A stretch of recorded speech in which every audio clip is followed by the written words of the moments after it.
part two. So I have a bunch of questions, but I definitely wanted to pick up, and Hunter does too, of course. But I wanted to pick up from like where we finished yesterday, where we were really starting to talk about Christianity and really just, I guess, Abrahamic religious teachings. I mean, you wrote this amazing book, which I'm about 100 pages into now, from Paul to Mark, Paleo Christianity. Hunter did finish the entire book, and I've said this my whole life.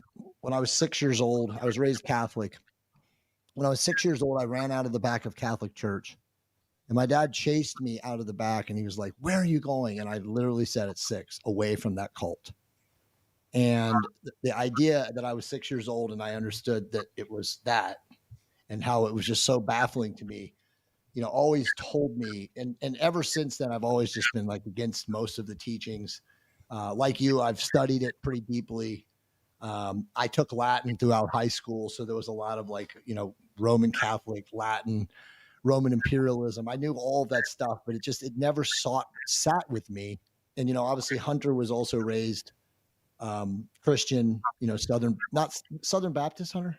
Yeah, more or less. They would call it evangelical Christianity, as Laura knows, but it's just a newer term for Southern Baptist. Right. So all of us, I think, have some form of, call it Abrahamic religious teachings that's foisted upon us at a young age.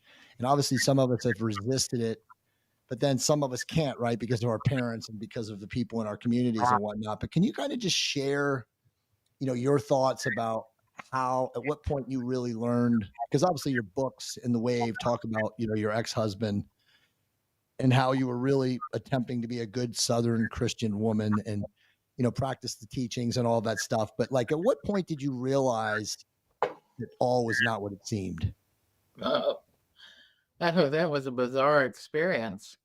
I was sitting in church one day, and we had this really wonderful pastor.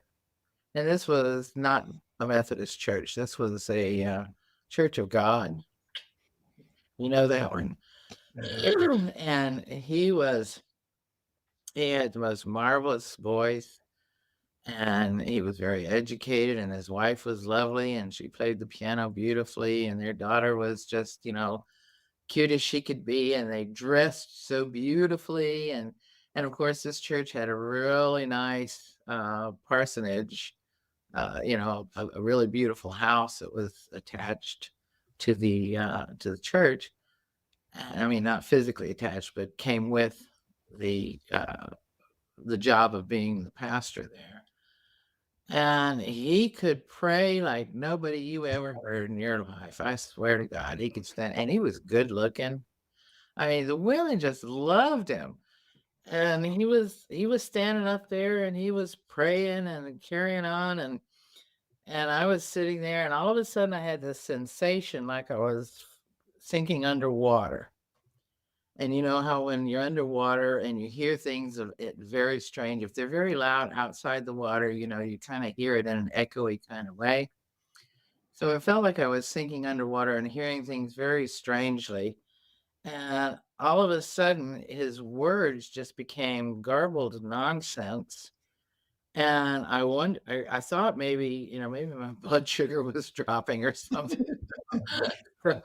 So my head was bowed and everything. My eyes were closed. So I lifted my head up and looked, and I could see this almost like a holographic wolf superimposed on him. Wow. And I quickly shut my eyes because I was certain at this point that the devil was trying to get a hold of me and make me, see this wolf thing. So I, prayed even harder. And then after a minute, I opened my eyes again, and it was still there. So that was really, really strange. And then finally the effects of the sensation and everything kind of faded, and everything went on, but I'm just sitting there in this stunned state through the whole rest of the service, wondering what the heck just happened. And I'd been studying a lot about the Bible itself, the text. and the history of the text. And I was, kind of in the early stages.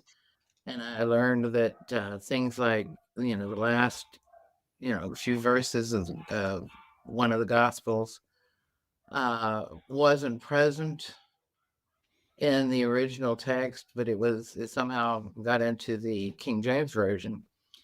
And I had questioned the pastor about it, and he had told me, oh, well, he started, pontificating about the Masoretic test and then the Textus Receptus, et cetera, et cetera.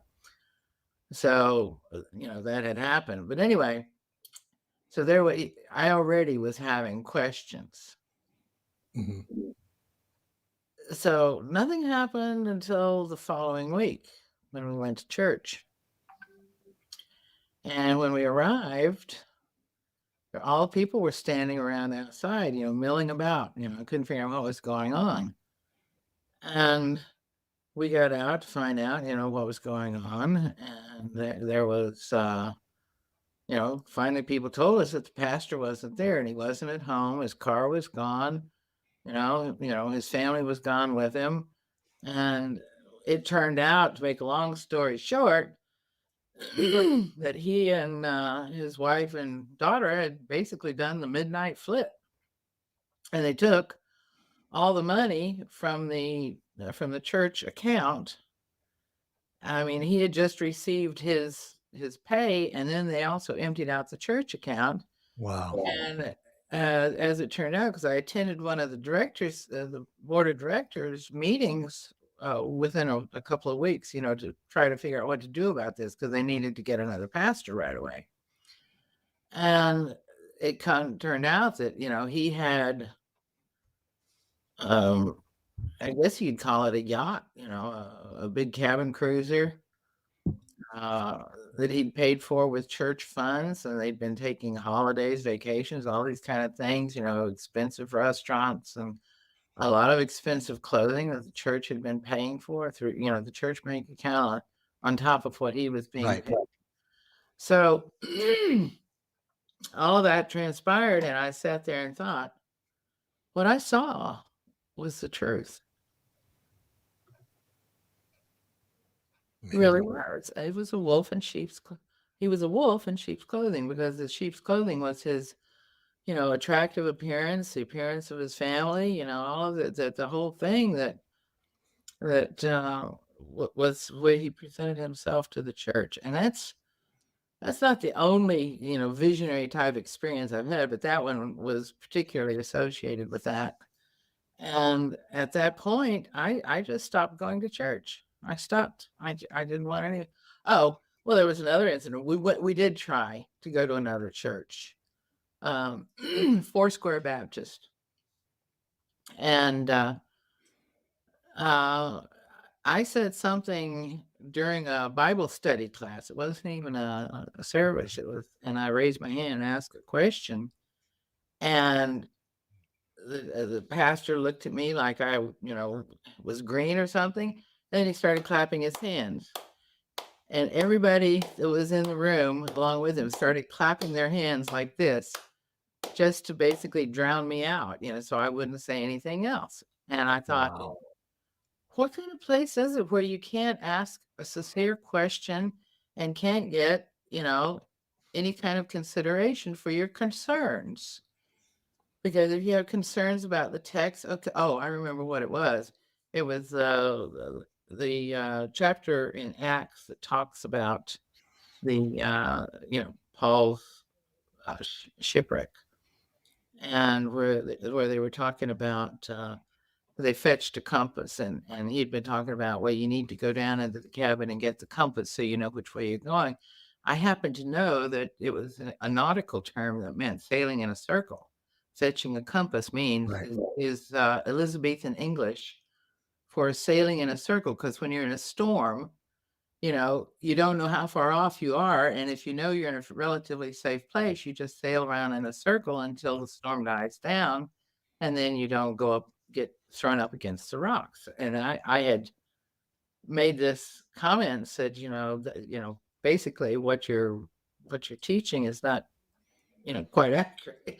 And you and I'm sure you notice it from what I write, is that I'm really really particular about accuracy, both in terms of, getting the information, putting the information down with clarity and footnoting that information and making sure that the words I use, are accurate about that information. So, I'm a real stickler, and I was kind of being a little sticklerish here, and they didn't really appreciate it. So, yeah, I quit going to church, and it that was the beginning of a really hard. I still believed, and I still thought that the Bible was, an inspired book. Yeah. And I felt that if I could just get closer to the original text, I wouldn't have this barrier of things like Elizabethan English or added verses that didn't exist in the original text. I wanted to get back to the original text and find out what was really said, what was really thought, and who said it and who thought it. And I spent years doing that. I mean, you can have no idea of the number of books and papers on text studies that I have read, and figuring out what is valid, what is in the well, you can see the evidence of that when you read from Paul to Mark, because I reference a lot of those things. But yeah, it was a painful process. Yeah, very painful. I was sincerely a Christian. I mean, I put myself into it wholeheartedly. You were a devout believer. As Gerald Clark says, you were suffering from the God spell. Mm-hmm. Yeah. Who hasn't?